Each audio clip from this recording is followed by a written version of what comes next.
You know that feeling, right? When you're trying to speak English, but your brain keeps defaulting back to your own language Oh, first. absolutely. It's like there's this little translator working overtime in your head. Yeah. And it just slows everything down. It really does. It's a super common hurdle for language learners, Yeah. that delay. And sometimes, the meaning gets a bit lost in translation too. Exactly. Which is, well, precisely what we're digging into today. Yeah. We've been looking at this really interesting chat between a teacher and a learner, Ria, Ah, yes. and it's just full of these practical ways to, like, train your brain to actually think in English, skip the middleman. Yeah, and what's great about it is that these are actual steps you can take. It's not just theory. Right. Things you can start doing, like today. And You know. it applies whether you're just starting out or, further along. Thinking directly in English, Mhm. it really changes how you process the language. Makes it more intuitive. Yeah, deeper, faster speaking, smoother conversations, better understanding. That's the goal, isn't it? That's the promise, yeah. Yeah. Bypassing that translation step is key. Okay, so let's get into it.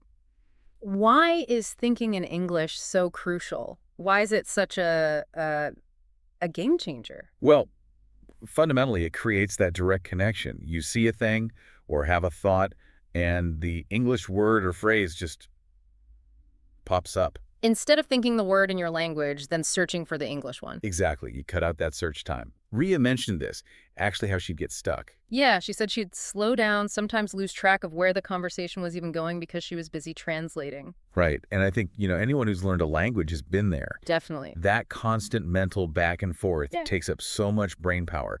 So if you can train yourself to think directly in English, you free up all this mental energy.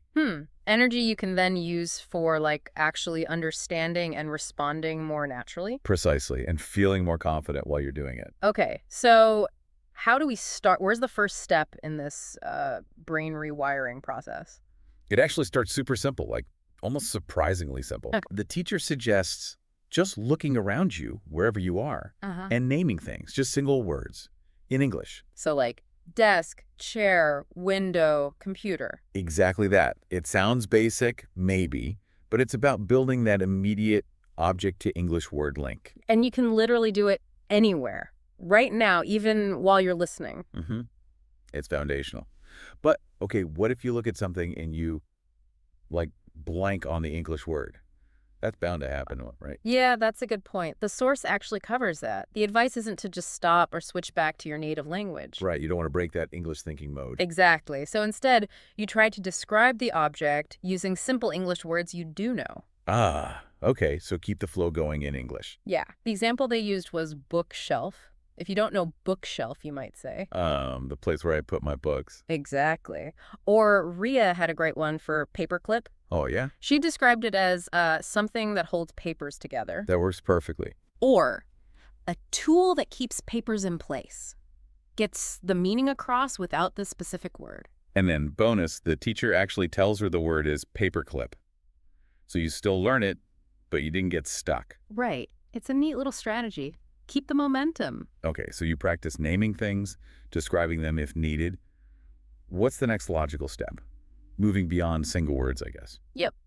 Building up to simple sentences. The idea is to describe what you're doing right now. Okay, so I am sitting at my desk. Perfect. Or Ria's example, I am learning English. Just stating the immediate reality. But what about mistakes? Ria brought that up, worrying if the sentence is, grammatically perfect. Yeah, a very common worry. And the teacher's advice was pretty reassuring, actually. I don't sweat the small stuff yet. Basically, yeah. Don't get too bogged down in perfection at this stage. The main goal is just practicing, keeping that English thought process going. You can always note down things you're unsure about and check them later. It's about practice, not instant perfection. Right. It's like building muscle memory. Yeah. And they also suggest describing your surroundings using sentences. Ah, so not just naming objects, but saying things like, the sun is shining. Yeah, or my plant is growing well. Making English the language you use to observe your immediate world. I like that. Makes it very practical, very grounded in your own environment, not just abstract rules. Exactly. So after the present moment, the conversation naturally shifted to thinking about, well, the future and the past in English. Okay, different tenses. How do you tackle that? For future plans, the suggestion is pretty straightforward. Use phrases like, I'm going to, or I will. Right. So Ria's examples were things like, I'm going to cook dinner later. Mm-hmm. Or I will watch a movie tonight. Yeah, Just applying those future structures to your own actual plans. makes sense. And for the past, same idea, just using past tenses. Exactly. Thinking about what you did earlier, the teacher said, "This morning I went for a walk." And Ria followed up with her own morning.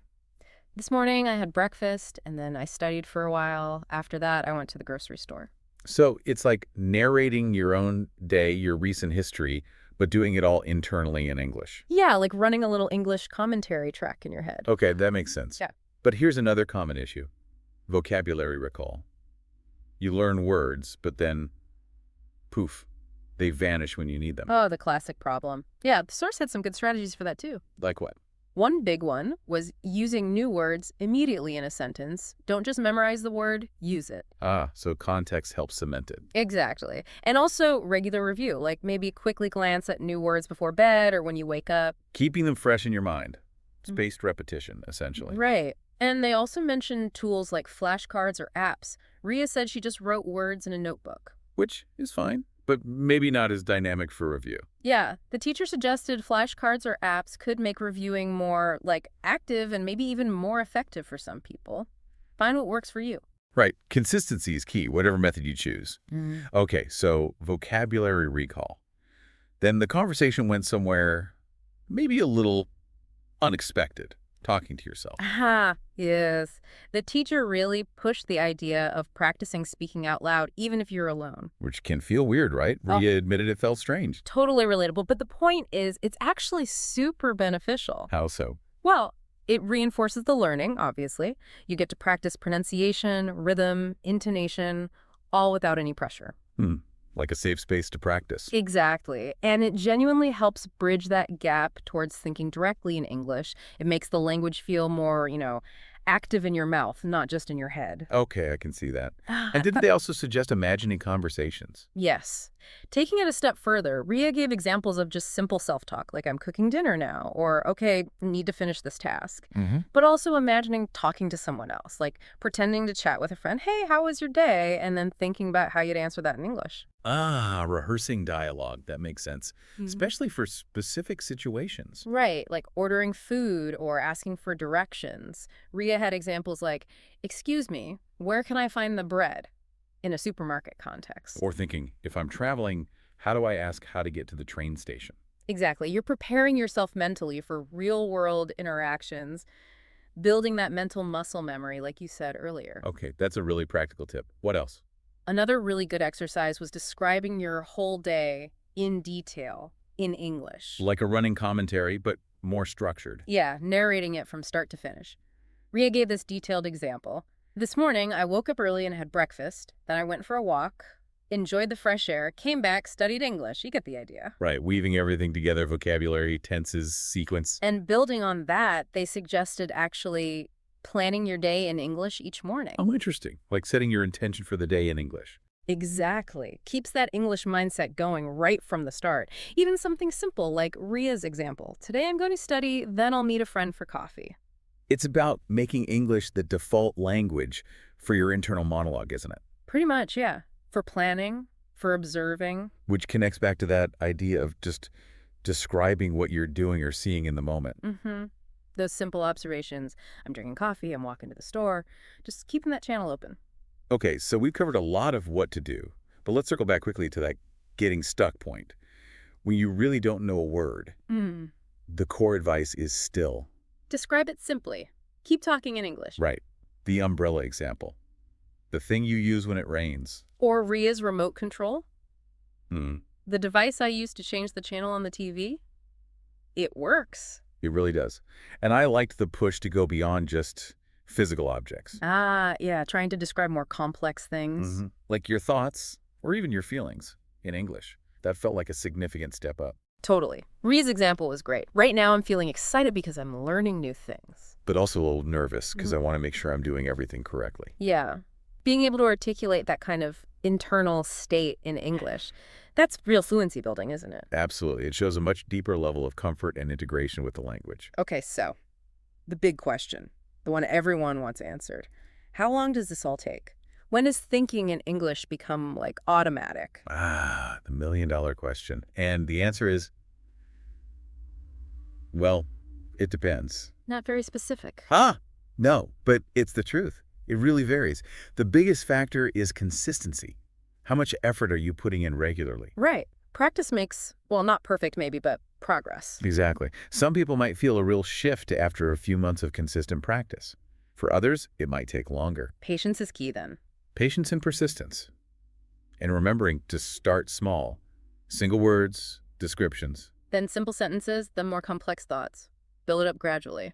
You got it. Avoid trying to run before you can walk, basically. So wrapping this up then, the main takeaway is that thinking in English isn't some magic trick. It's a skill. A skill you can definitely develop. It just takes practice, using these kinds of techniques we've been talking about. Start with words, describe things, make simple sentences about your day, past, present, future. Talk to yourself. Imagine conversations. Plan your day in English. Describe what's around you, even how you're feeling. It all adds up to shifting your default thinking process. Exactly. It takes time, it takes effort, but thinking naturally in English, totally achievable. Okay, so before we go, here's something for you, the listener, to chew on. Look around you right now. Find one simple object. Now, having heard all this, can you describe that object in English, maybe in a new way, or using a few more details than you would have before? Just give it a try. See what comes out. Until next time, keep practicing.